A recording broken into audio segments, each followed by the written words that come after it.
하나님 말씀 보겠습니다. 시편 15편 1절부터 5절 말씀입니다. 구약 성경 시편 15편 1절부터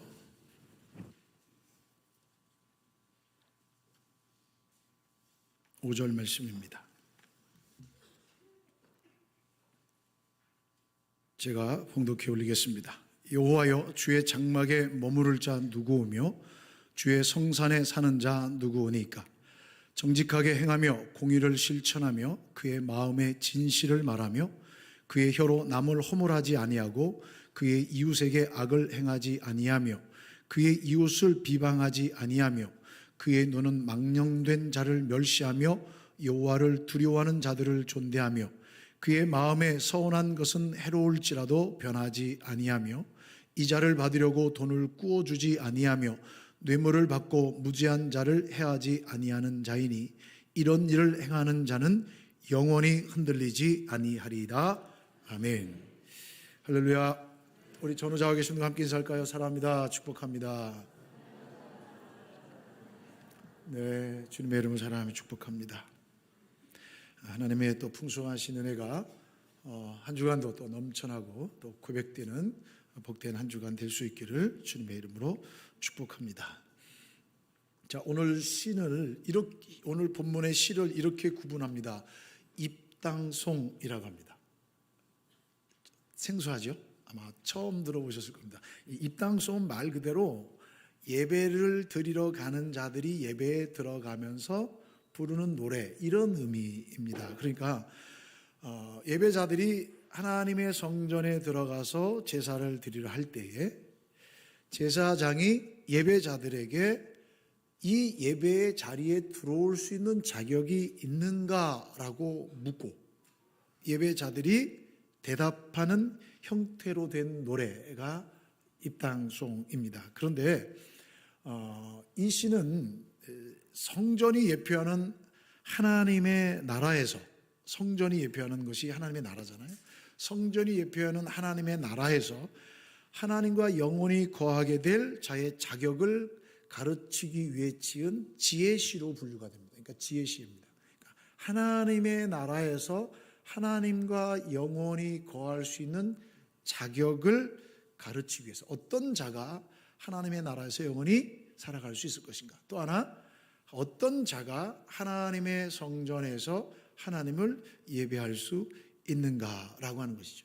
그래서 저는 오늘 두 가지 측면에서 오늘 본문을 좀 살펴보겠습니다. 첫 번째는 하나님께 나아가며 예배할 자의 조건, 하나님께 나아가면서 하나님께 예배하는 자의 조건이 무엇인가에 대한 부분에 대해서 같이 좀 볼 것이고, 또 하나는 하나님 나라에서 하나님과 영원히 살아갈 자의 자격 조건이 무엇인가에 대해서 같이 말씀을 좀, 이런 기준을 가지고 두 가지 측면에서 본문을 살펴보겠습니다.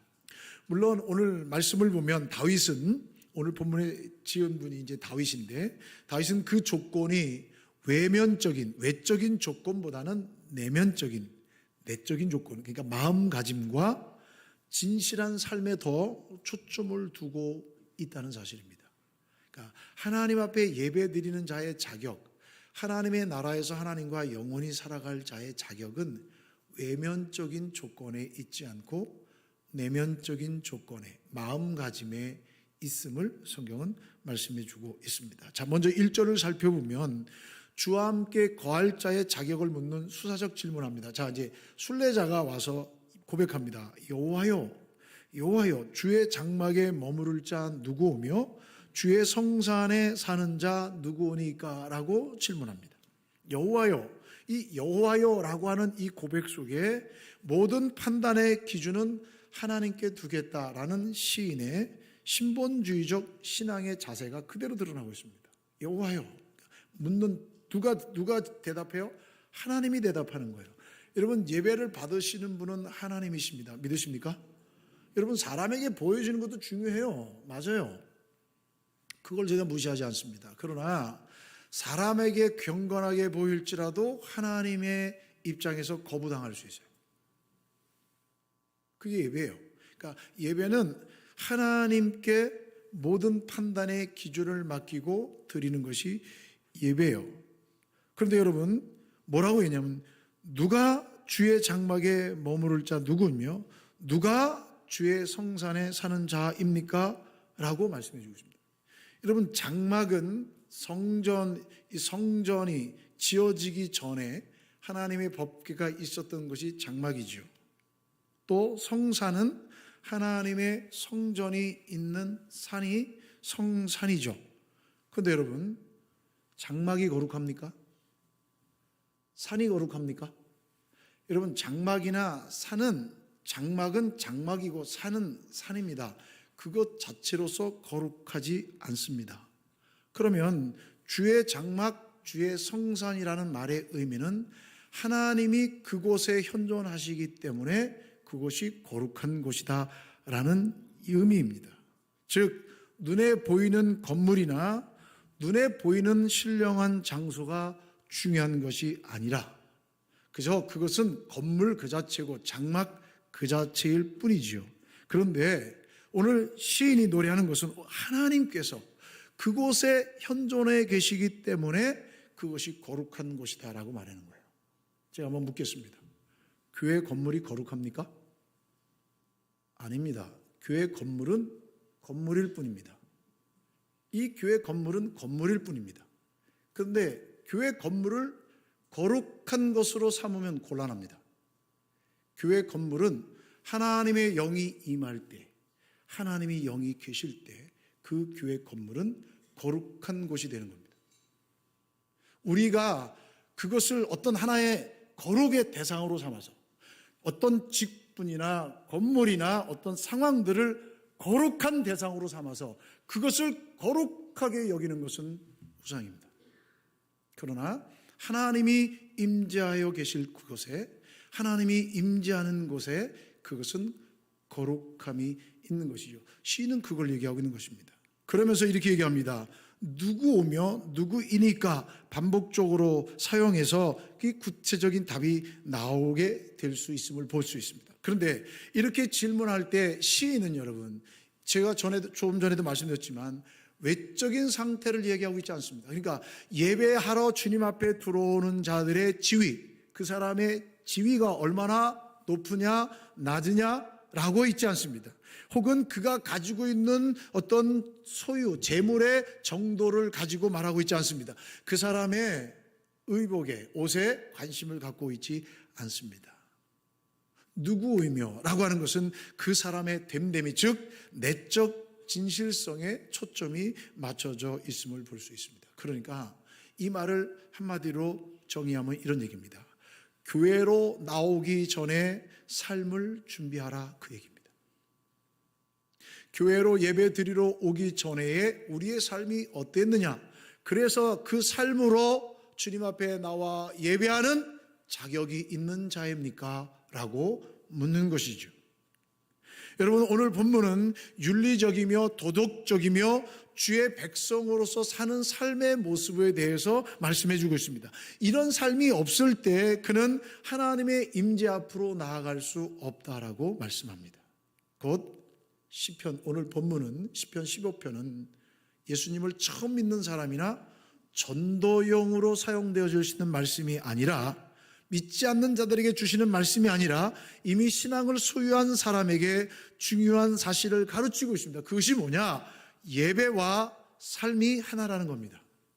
예배와 삶이 하나라는 얘기입니다. 그러니까 우리는 신앙생활입니다. 신앙과 생활이 하나가 될 때 그게 진정한 하나님의 백성이며 하나님을 예배하는 예배의 자격을 갖춘 조건이 됨을 성경은 말씀해 주고 있습니다. 창세기 4장에 보면 가인과 아벨의 제사 이야기가 나옵니다. 그런데 하나님께서 아벨과 아벨의 제사는 연락하셨는데 가인과 가인의 제사는 거부하였다고 창세기 4장 4절 5절 말씀해 주고 있습니다. 그럼 왜 하나님께서 가인의 제물을 거부하셨을까?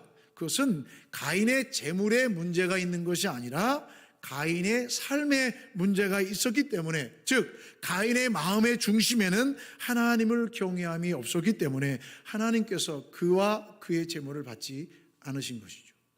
물론 저도 여러분, 어렸을 때는 이 본문은 이걸 가지고 가인은 피 없는 제사를 드렸고 아벨은 피 있는 제사를 드렸다는데 성경에 그런 내용이 없습니다. 가인은 농사를 짓는 사람이었고 아벨은 양을 기르는 자였기 때문에 자기의 가진 것으로 제물을 드렸는데 가인과 가인의 제물을 받지 않으시고 아벨과 아벨의 제물을 받으셨다는 얘기는 그 사람의 됨됨이가, 내면적 상태가, 진실성에 하나님을 경외함이 없었다라는 것이죠. 결국에 동생을 살해하는 비극을 초래합니다. 사랑하는 성도 여러분, 하나님은 어떤 절차와 형식만 따라서 값진 것을 드리면, 어떤 방법과 형식에 따라서 값진 것을 드리면 그냥 자동으로 받아들이시는 분이 아님을 절대로 잊지 말아야 합니다. 하나님은 그저 화려하게, 하나님은 그저 장대하게, 하나님 무슨 퍼포먼스를 통해서 많은 사람들이 떡 벌어질 만한 그런 것들로 하나님 앞에 헌신하면 하나님은 그것을 받으시는 분이라 라고 착각하지 않으시길 바랍니다. 어떤 종류의 헌금이든 무조건 받아들이는 분이 절대 아닙니다. 누가복음 21장 말씀에 보면 과부의 2렙돈을 하나님께서는 받아주셨다라고 말씀하고 있음을 우리는 잊지 말아야 합니다. 하나님이 어떤 분이신지 먼저 알아야 올바른 예배를 드릴 수 있고, 하나님이 어떤 분이신 줄 바로 알아야 우리가 신앙생활에서 실패하지 않을 수 있습니다.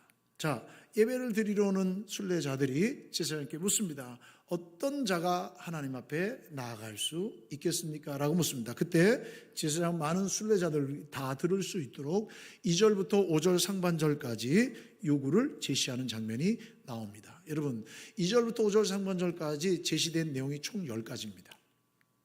2절 3절에는 2절에는 3개의 적극적인 조건이 나와 있고, 또 그 다음에 3절에는 소극적인 조건 3가지가 나오고, 4절에는 2개의 또 적극적인 조건이 나오고, 5절 상반절에는 소극적인 조건 2개가 나옵니다.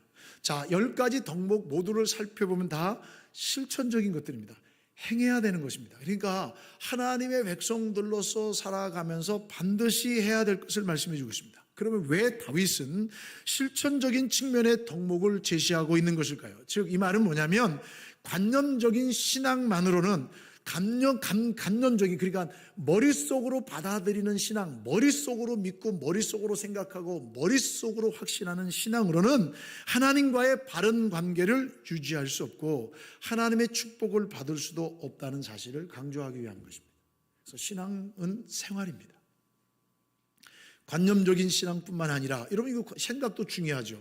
그 삶이, 그 신앙의 고백이 삶으로 나타나야 하는 것입니다. 특히 10가지 덕목 모두를 살펴보면 이웃 간의 바른 관계를 규정하고 있습니다. 즉, 수직적으로 하나님과의 바른 관계를 유지하기 위해서는 수평적인 이웃과의 관계가 유지되어야 하나님 앞에 예배할 수 있는 예배자의 자격이 될 수 있음을 말씀해 주고 있습니다. 신앙생활은 매우 신실한데 이웃과의 관계가 소홀한 사람이 있을 수 있습니다. 그런 사람들에게 스스로 성찰할 수 있는 기회를 주고 다시 하나님이 기뻐 받으시는 예배자로 온전히 세움받기 위해 이 시편은 우리에게 들려지고 있는 것입니다. 자, 그러면 2절 말씀 보십시오. 그럼 그 조건이 무엇입니까? 2절, 정직하게 행하며 공의를 실천하며 그의 마음에 진실을 말하며 라고 말씀해 주고 있습니다. 적극적인 조건을 말씀으로 하나님의 거룩에 동창하는 삶을 제시해 주는데요, 마음이 더러워지지 않아야 할 것을 먼저 얘기합니다. 자, 정직하게 행하며 라고 하는 것은 정직이라는 원문을 그대로 번역하면 이런 얘기입니다. 흠없이 완전하게 걷는 자, 이런 의미입니다. 여러분, 우리가 어떻게 완전하게 걸을 수 있습니까? 성경 말씀에 보면 노아 시대에 모두가 타락한 삶을 살고 있을 때 하나님께서는 당대의 노아는 완전한 자라, 의인이었다라고 성경 기록하고 있습니다. 또 하나님은 아브라함에게 창세기 17장에 등장하시면서 너는 완전하라 라고 명령하십니다. 자, 하나님께 받아들여지기 위해서는 완전함 가운데서 행해야 함을 말씀해 주고 있습니다. 여러분, 불완전한 인간인 우리가 어떻게 완전함 가운데 살아갈 수 있습니까? 여러분, 우리가 하나님 앞에 나아가기 위해서, 완전해지기 위해서는 예수 그리스도를 믿음으로 의의 옷을 덧입는 방법밖에 없습니다. 예수 그리스도로 말미암아. 신앙생활은 예수님과 어떤 관계로 지내느냐에 있습니다. 신앙생활은 날마다 십자가 앞에 자신의 모습을 비춰보는 것이 신앙생활입니다. 그것이 바로 정직하게 흠없이 완전하여 걸을 수 있는 길임을 성경은 말씀해 주고 있습니다. 또 두 번째로 보시면 공의를 실천하며, 이것은 의로움을 행하는 자라는 것입니다. 그러니까 하나님께서 인정하시는 의는 마음의 태도, 마음속의 태도를 넘어서 하나님 앞에서 옳게 여겨지는 것을 삶 가운데 적극적으로 행하는 것, 하나님 앞에서 하나님이 옳게 여기시는 것을 적극적으로 삶으로 살아내는 것을 말씀합니다. 어떤 때는 이렇게 살다 보면 손해를 봐야 합니다. 그래도 살아가라는 얘기입니다. 그게 하나님을 예배하는 자의 조건이며 하나님의 영원한 나라에서 하나님과 살아갈 수 있는 자의 조건이 됨을 말씀해 주고 있습니다. 또 세 번째 봅시다. 마음의 진실을 말하며, 자, 그 마음의 진리를 말하는 자, 이런 의미입니다. 자기 마음속에 진리를 품고 있을 뿐만 아니라 그 진리를 그대로 표현하는 사람이 성도다. 마음속에 있는 걸 그대로 표현하는 게 성도다라고 말씀합니다. 여러분, 골로새서 4장 6절 말씀에 사도 바울이 이렇게 골로새 사람들에게 편지합니다. 너희 말을 항상 은혜 가운데서 소금으로 맛을 냄과 같이 하라. 항상 은혜 가운데서 소금으로 맛을 냄과 같이 하라. 이렇게 얘기합니다. 제가 새벽에 말씀드렸던 거죠. 자, 이 말은 뭐냐면 은혜 가운데서, 다시 말씀드려서 언어 생활이 중요한데 은혜 가운데서, 이것은 여러분 다른 말이 아닙니다. 말은 마음속에서부터 나옵니다. 사람의 마음이 악하면 악한 말을 하고 선하면 선한 말을 하게 되어 있는 것이죠. 그러니까 여러분, 말을 하는 것에 대해서 내 하나님의 은혜가 내 안에 가득해 있어야 되고 하나님의 진리를 품고 있을 뿐만 아니라 그 진리를 그대로 표현하는 사람이 하나님을 예배할 수 있는 성도, 그런 성도의 예배를 하나님께서는 연락하시겠다라고 말씀해 주고 있습니다. 여러분, 마음속에 진리를 품고 있어도 입으로 진리를 말하지 않을 수도 있습니다. 자, 그런데 마음속에 거짓으로 가득한 사람은 그 입에 거짓 외에는 없습니다. 또 2절에서 긍정문을 사용했다면, 자, 이렇게 하라라고 긍정문을 사용했다면 이제 부정문을 사용해서 예배할 수 있는 자의 소극적인 조건을 말씀해 주고 있는데 3절 말씀 보세요. 그의 혀로 남을 허물하지 아니하고 그의 이웃에게 악을 행하지 아니하며 그의 이웃을 비방하지 아니하며 라고 되어 있습니다. 여러분, 가장 먼저 나오는 것이 뭐냐면 혀로 죄를 짓지 않는 것이라고 말씀해 주고 있습니다. 여러분, 그의 혀로 남을 허물하지 아니하고, 허물하다, 이 허물하다라는 말의 의미가 걷다라는 겁니다. 걷다, 정탐하다. 자, 여러분, 혀가 어떻게 걷습니까? 혀가 어떻게 정탐을 합니까? 근데 우리는 이미, 우리 조상들은 지혜로워서 이걸 알고 있어요. 자, 제가 한번 말씀해 볼게요. 대답해 보세요. 발 없는 말이 알고 계시잖아요. 발 없는 말이 천리간다. 제가 보면 우리 조상들이 참 지혜로웠어요. 성경에 분명히 말씀해 주고 있어요. 뭐라고 얘기냐면 그의 혀로 남을 허물하지 아니하고, 이 허물하다는 말이 걷다는 얘기입니다. 여러분, 혀가 어떻게 걸어 다닙니까? 그것은 바로 중상모략으로 사람을 해치는 행위를 말합니다. 남을 비방하는 겁니다. 이 방법은 사탄이 즐겨 쓰는 방법입니다. 이러한 비방은, 이런 중상모략은 공동체와 관계를 깹니다. 하나님과의 관계를 깹니다. 이런 자들은 하나님과 함께 할 수 없습니다.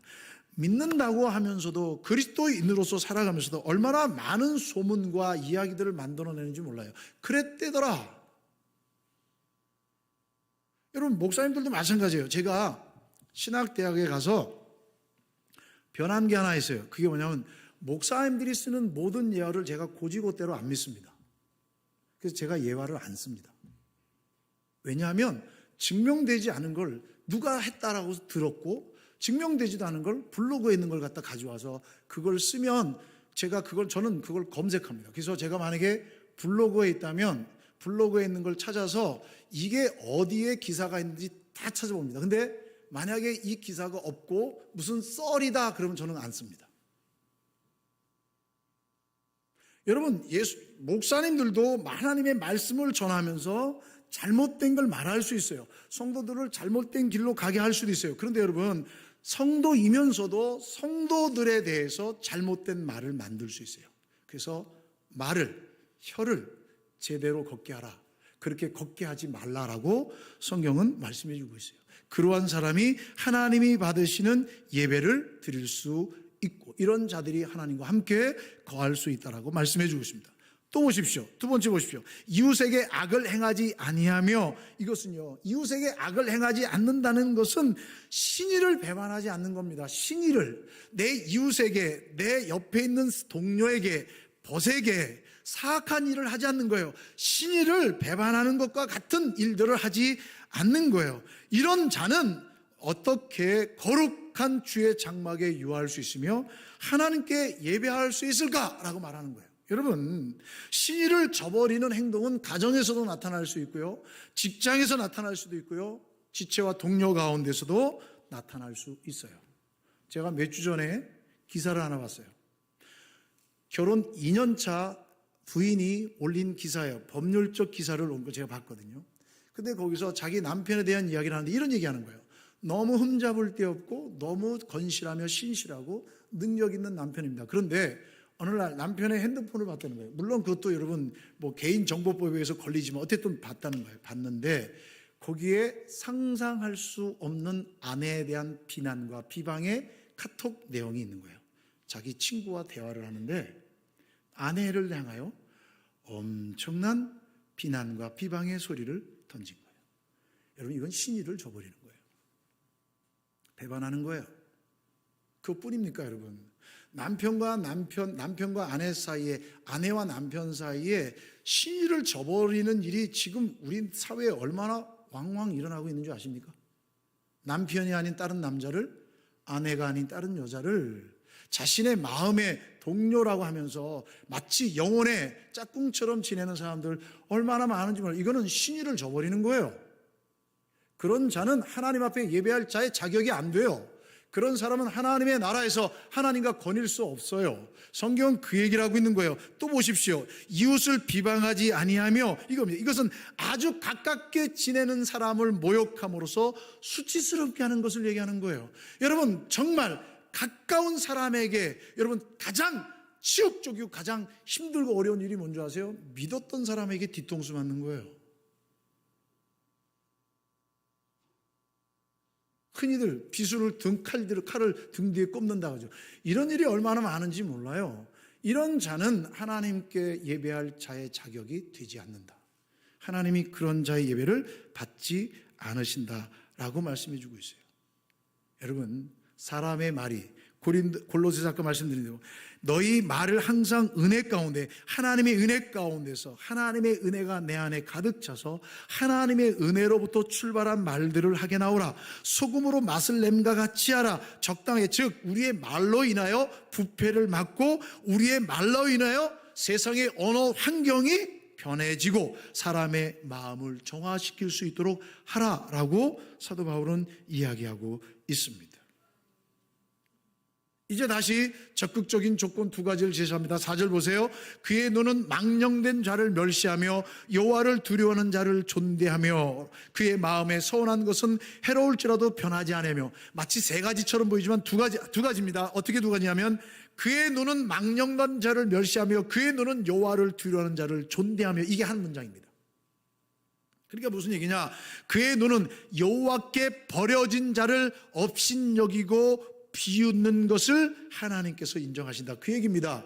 여러분, 여호와께 버려질 정도라면 얼마나 악한 자인지 우리가 굳이 따지지 않아도 알 수 있다는 얘기입니다. 여호와께 버려진 자, 여호와께 버려진 자 누구예요? 성령을 회방하는 자죠. 여호와께 버려진 자는 누구예요? 악이 가득한 사람이죠. 그래서 그 사람의 입만 열면 분란이 나오는 거예요. 그 사람의 입만 열면 관계가 깨지는 거예요. 여러분, 이것은 여호와께 버림을 받은 자예요. 그런 자를 향하여 업신여기거나 혹은 비웃는 것을 하나님께서 인정하시겠다라고 얘기하는 거예요. 그러면서 뭐냐면 그의 눈은 여호와를 두려워하는 자를, 다시 여호와를 경외하는 자, 여호와 하나님을 두려워하는 자를 같이 가치 있는 자로 여겨 존중하는 자들은 하나님께 나올 수 있는 자격을 갖춘 자다라고 성경 말씀해 주고 있어요. 또 한 가지입니다. 그의 마음에 소원한 것은 해로울지라도 변하지 아니하며. 자, 이 말은 이런 얘기입니다. 스스로 상하게 하는, 스스로 손해보게 하는 소원을 했으나 바꾸지 않는다, 이런 얘기입니다. 우리 가끔 이야기할 때 그런 얘기죠. 아유, 요 입이 방정이야. 그 말이 뭐예요? 내가 그때 말을 하지 않았어야 되는데, 그때 내가 하겠다고 말하지 말았어야 되는데, 왜 그때 분위기에 상황이 없어서 내가 왜 내가 하겠다고 얘기했는지 모르겠어. 내 입이 방정이야 라고 말합니다. 근데 여러분, 성경은 뭐라고 하냐면, 내가 손해가 되는 줄 알고 그 소원을 했으나 그 소원을 바꾸지 않는 자가 하나님께 예배하는 자의 자격을 갖춘 자다라고 성경은 말씀해 주고 있는 거예요. 여러분, 하나님의 이름으로 하나님의 백성으로서 약속한 것은 손해 날지라도 지키는 자가 신앙생활에 멋진 삶을 살아가는 사람입니다. 우리는 우리의 이익을 위해서 손바닥 뒤집듯이 약속과 신의를 저버리는 자가 아니라, 비록 내가 손해를 할지라도 신실하게 그 일을 하는 겁니다. 그러한 자가 하나님께 예배할 수 있는 사람이며, 그러한 자가 훗날 하나님의 나라에서 하나님과 함께 거닐 수 있는 사람이라고 성경은 말씀해 주고 있습니다. 우리 교회도 수많은 성도님들께서 마음속에 받은 감동과 기쁨을 가지고 돌아갑니다. 돌아가서 마음속에 다짐했던 것을 행동으로 옮기는 분들이 얼마나 많은지 몰라요. 교회는 그렇게 유지가 돼요. 그게 하나님의 은혜예요.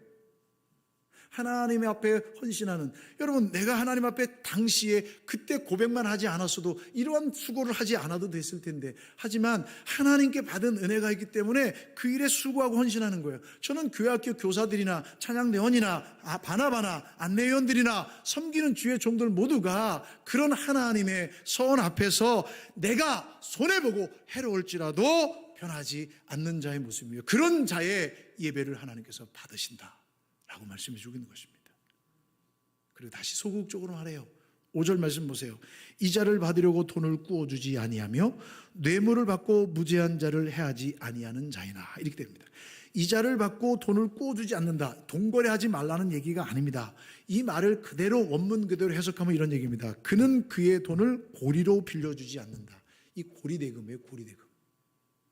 고리대금. 우리나라 사회에서도, 그리고 또 교회에서, 옛날 교회에서도, 제가 있었던 교회에서는 그랬어요. 제가 처음 사역 나갔던 교회도 이것 때문에 큰 어려움이 있었어요. 고리대금업을 했어요. 그게 뭔지 아세요? 여러분들 다 옛날에 해보셨을 거예요. 한 70 이상 되신 분들은 다 하셨을 거예요. 그게 뭐냐면 갯돈이에요.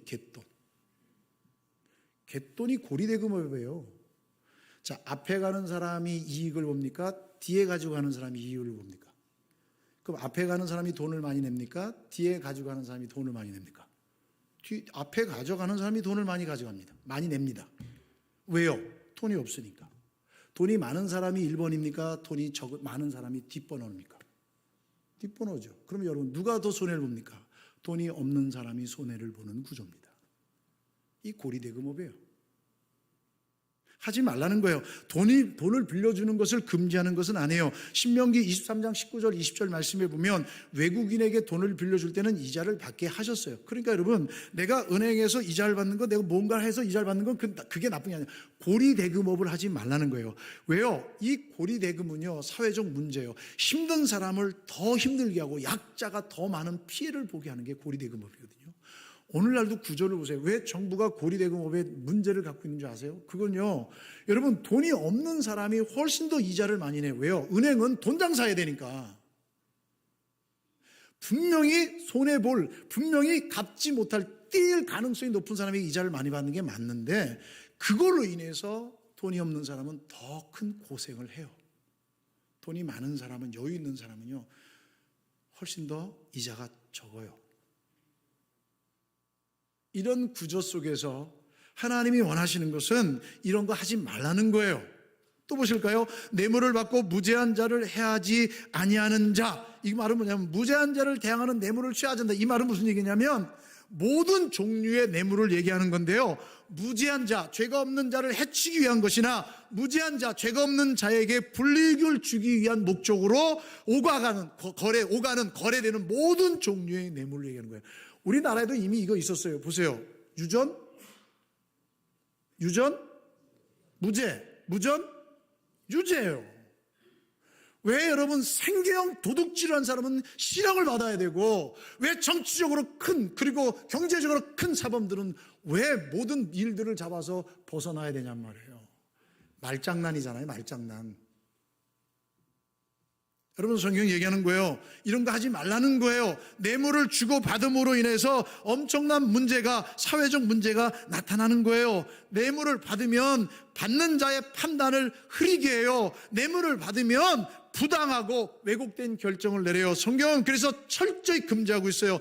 출애굽기 23장 8절, 너는 뇌물을 받지 말라. 뇌물은 밝은 자의 눈을 어둡게 하고 의로운 자의 말을 굽게 하느니라. 눈을 어둡게 하고 말을 굽게 한다. 잘못된 말을 하게 한다는 거예요. 신명기 16장 19절, 너는 재판을 굽게 하지 말며 사람을 외모로 보지 말며 또 뇌물을 받지 말라. 뇌물은 지혜자의 눈을 어둡게 하고 의인의 말을 굽게 하느니라. 눈을 어둡게 하고 말을 틀리게 한다, 다르게 한다는 거예요. 여러분, 밥만 매일 사줘도 그 사람의 말을 거역하지 못하는 게 인간관계예요. 만났을 때마다 커피값을 내줘도 그 사람의 말에 여러분 코가 끼는 거예요. 그거 너무 좋아하지 마셔야 돼요. 그러니까 섬기는 사람은 하고 잃어버려야 되는 거예요. 그게 은혜예요, 은혜. 근데 그걸 빌미 삼아서 악한 의도를 가지고서 밥도 사고 커피도 사고 와서 계속 한 몇 년을 쫙 지속하다가 그 사람을 딱 잡는 걸 가스라이팅이라고 그래요. 그 아주 나쁜 거거든요. 뇌물이 그래요, 뇌물이.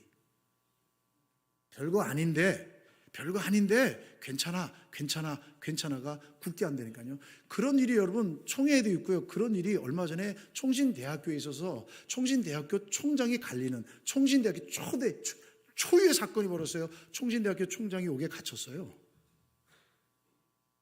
이 엄청난 일이 벌어진 거예요. 이 근거가 뭐냐면 뇌물이라는 거예요. 하지 말라는 거예요. 뇌물은 사회 정의를 무너뜨립니다. 정직하고 가난한 자들을 고통과 한숨 속에 빠뜨려지게 되는 거죠. 그러므로 하나님의 공의를 세우기를 원한다면 절대로 뇌물을 받아서는 안 돼요. 줘서도 안 되죠.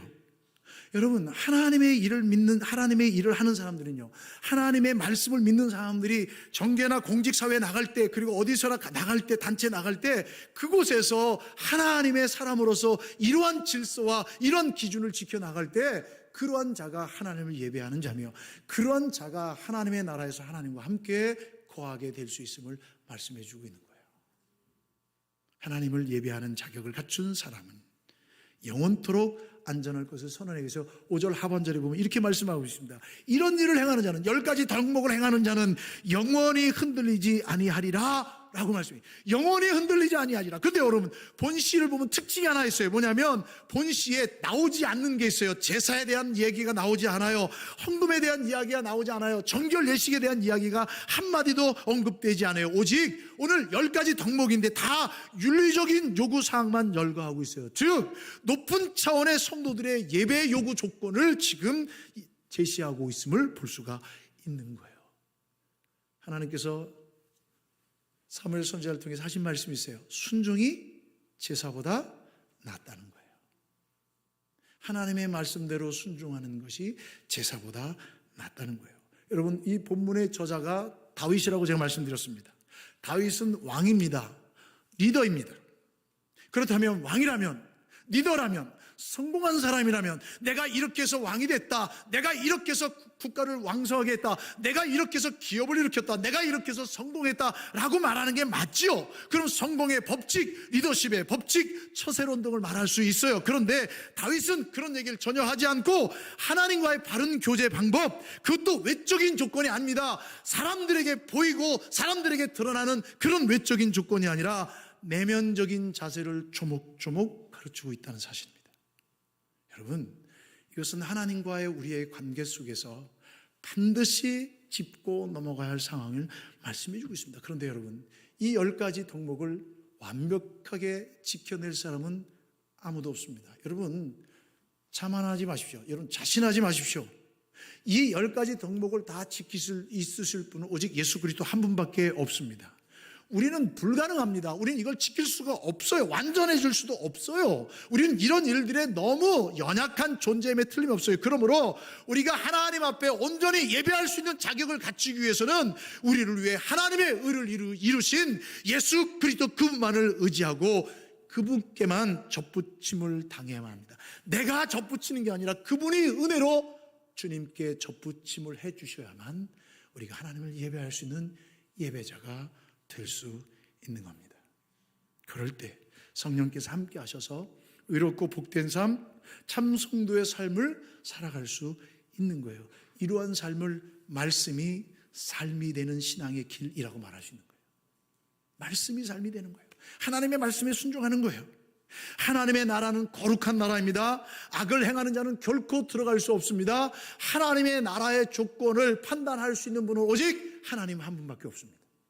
사람의 눈은 속이고 사람의 마음은 미혹하게 할 수는 있어도 하나님을 속이거나 하나님의 마음을 미혹하게 할 수는 없습니다.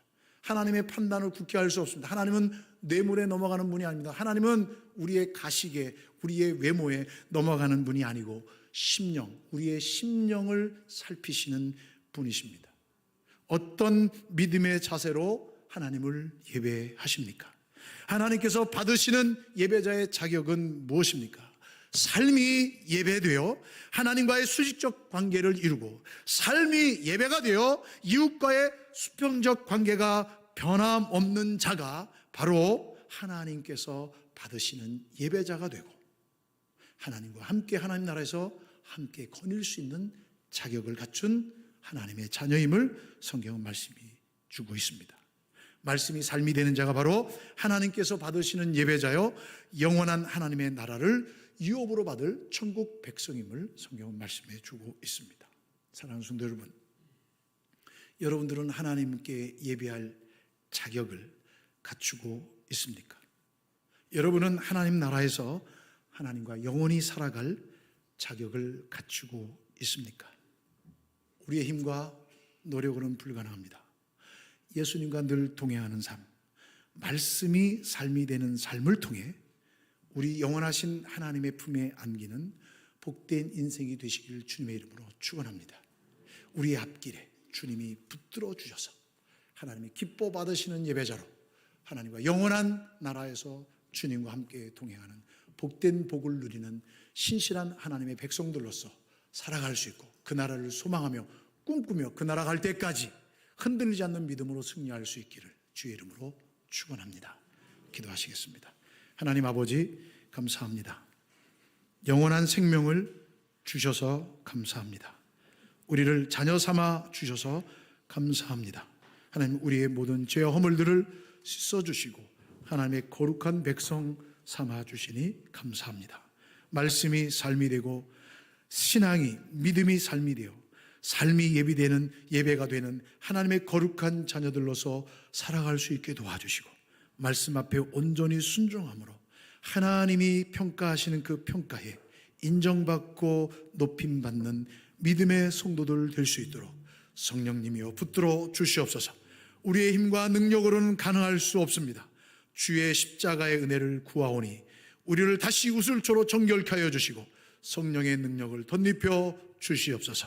이 죄악된 세상에서 지키시고 주님 붙잡고 끝까지 승리할 수 있는 믿음의 길을 걸어갈 수 있도록 도우시며 예배를 통하여 날마다 하나님의 은혜를 체험하며 하나님만 찬송하며 하나님과 함께 동행하는 복을 누리는 믿음의 성도들 될 수 있도록 축복해 주시옵소서. 예수님의 이름으로 기도하옵나이다. 아멘. 우리 자리에서 다 일어나셔서 찬송가 453장 함께 찬양하시겠습니다.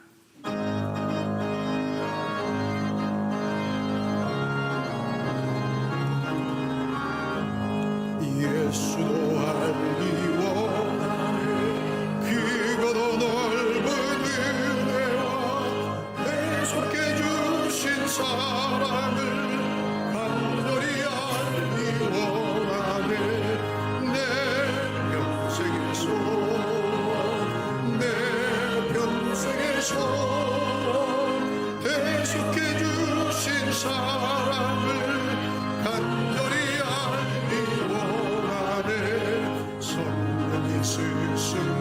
스승되셔서 진리를 가르치시고 되시고 거룩한 뜻을 깨달아 예수를 알게 하소서. 내 평생의 소원, 내 평생의 소원, 계속해 주신 사랑을 간절히 알기 원하네. 성령의 감화 받아서 하나님 말씀 배우니 그 말씀 한절한절이 내 맘에 교훈 되도다. 내 평생의 소원, 내 평생의 소원, 계속해 주신 사랑을 간절히 알기 원하네. 예수가 계신 보좌는 영광에 들려 있도다. 평화의 왕이 오시니 그 나라 왕성하도다. 내 평생의 소원, 내 평생의 소원, 계속해 주신 사랑을 간절히 알기 원하네. 지금은 우리의 유일한 구원자며 우리 교회의 머리 되신 우리 주 예수 그리스도의 은혜와 하나님 아버지의 넓고 다함이 없는 그 사랑하심과 성령 하나님의 위로교통 감화 감동하심의 역사가 하나님을 예배하는 자의 자격을 갖춘 자로 하나님과 영원한 나라 가운데서 하나님과 거닐며 동행하는 자격을 갖춘 자로 살아갈 수 있도록 성령님 함께해 주실 것을 믿고 늘 십자가의 은혜 가운데 살기를 다짐하며 소망 가운데 일어서는 주의 모든 믿음의 권속들 머리 위와 저들의 앞길 위에 가정과 일터와 생업과 자녀들 위에 환우들의 간절한 부르짖음과 소망 가운데 해외군에 가 있는 자녀들 성도들 머리 위에 샤론 믿음의 공동체 위에 취업과 결혼 진압된 자녀들과 복중의 생명까지 이제로부터 영원토록 함께 있을지어다. 아멘.